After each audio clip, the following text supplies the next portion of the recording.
Okay, so Torah concept in the New Testament, let the exalted rejoice. So this passage from James chapter 1, verse 9, it says, let the lowly brother boast in his exaltation. And so this echoes a deep Hebraic theme of God lifting up the humble according to the Torah.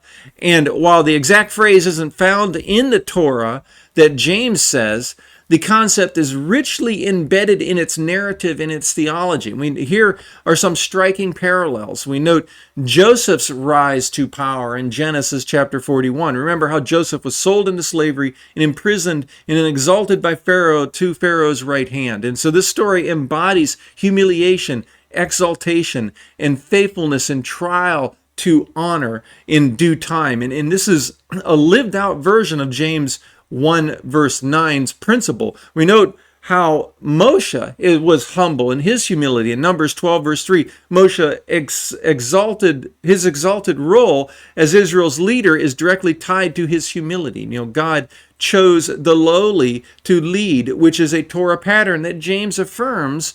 And we also read in Deuteronomy 8 verses 2 through 3, we see the humbling of the wilderness, where God says he led Israel through the wilderness to humble them, to test them, and to teach them dependence on him.